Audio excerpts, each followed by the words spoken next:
خانقاہ ربانیہ نقشبندیہ روحانی معالج پیر مفتی احسن محمود نقشبندی صاحب۔ خطبے کا دوسرا مرحلہ، دوسرا حصہ آپ نے فرمایا وَهُوَ شَهْرُ الصَّبْرِ وَالصَّبْرُ ثَوَابُهُ الْجَنَّةُ وَهُوَ شَهْرُ الْمَوَاسَطِ۔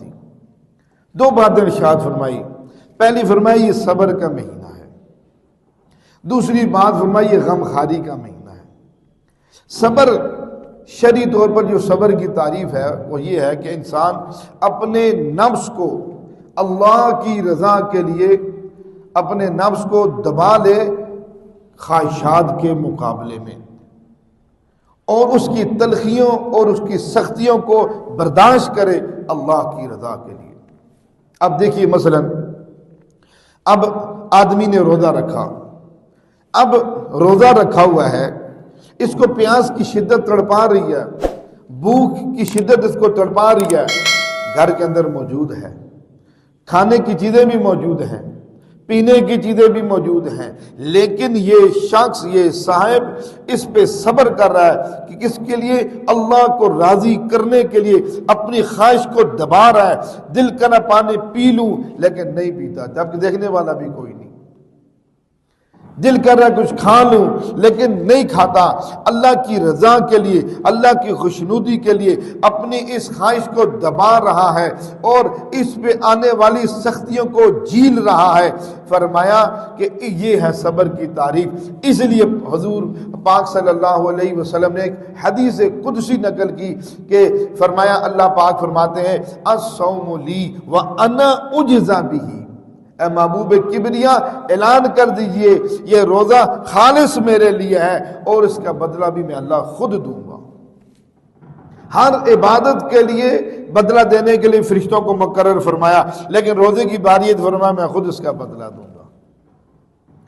ایک بات۔ دوسری، علماء نے صبر کے مفہوم لکھا ہے کہ رمضان میں صبر کا معنی یہ ہے کہ اپنے آپ کو گناہوں سے بچانا، ظاہری طور پر جو گناہ ہے ان سے بھی بچانا، باطنی طور پر جو گناہ ہے ان سے بھی بچانا۔ یعنی صبر کرنا، اس کا لغت میں کہتے ہیں رکنے کو، رک، بریک ہے، یہ بریک، رکنا، اپنے آپ کو روکنا۔ بد نظری کا دل کرے فوراً روک لو، زبان سے غیبت کے بول نکلے، گالی گلوچ، کوئی بھی غلط جملہ نکلنے کی کوشش کرے فوراً روک لو، کان سے کوئی غلط بات سننے کو ملے فوراً روک لو۔ جتنے ظاہر کے گناہ ہیں اپنے آپ کو روکنا، یہ صبر ہے۔ اس طرح باطن میں حسد، بغض، کینہ، نفرتیں، عداوتیں یہ پیدا ہونا چاہیے تو اس سے بھی اپنے آپ کو روکنا۔ گویا کہ جب آدمی اس مہینے میں اس بات کی مشق کرے گا، اللہ پورے سال میں اس کو گناہوں پہ صبر کی توفیق نصیب فرما دیں گے۔ اس لیے حضور نے فرمایا وَهُوَ شَهْرُ الصَّبْرِ وَالصَّبْرُ ثَوَابُهُ الْجَنَّةُ، اس رکنے پر اللہ اس کو جنت عطا فرمائے۔ دوسری بات فرمائی وَهُوَ شَهْرُ الْمَوَاسَطِ، غمخواری کا مہینہ ہے۔ غمخواری امت کی، اہل ایمان کی، ہمارے دلوں میں غمخواری پیدا ہو جائے۔ کیسے؟ دیکھیں ایک آدمی اللہ نے ساری نعمتیں دی ہوئی ہیں، کھانے پینے کی تمام نعمتیں وافر مقدار میں میسر ہیں، لیکن یہ اللہ کے حکم پر اپنے آپ کو روکتا ہے کھانے پینے سے، گویا کہ فاقے کی صورت اختیار کرتا ہے، کھانا پینا روک دیا، اب اس کو بھوک کی وجہ سے تکلیف محسوس ہو رہی ہے۔ حالانکہ بھوک کی وجہ سے خوشی تو نہیں ہوتی، تکلیف ہوتی ہے، انسان کو بھوک لگتی ہے، تڑپتا ہے، انتظار کرتا ہے کب اللہ کا حکم آئے اور میں اس کو کھانا پینا شروع کروں۔ تو جب یہ انسان کے اوپر حال آتا ہے تو اس کو اپنے مسلمان ان غریب اور فقراء کی دل میں ہمدردی پیدا ہوتی ہے، غمخواری پیدا ہوتی ہے، اور میں تو یہ چند دن بھوک کو برداشت نہیں کر پا رہا، میرے مسلمان بہن بھائی نہ جانے کتنے دنوں سے ان کے اوپر فاقے پہ فاقے گزر رہے ہوں گے، ان کا کیا حال ہوگا۔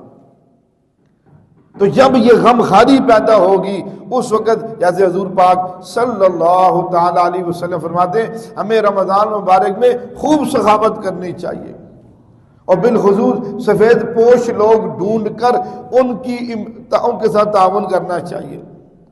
خوب ہمیں سخاوت کا یعنی اس کے اندر لگنا چاہیے، اللہ کے راستے میں غرباء کی، مساکین کی، عزیز و قارب کا خوب اس میں خیال رکھنا چاہیے۔ یہ غمخواری کا مہینہ۔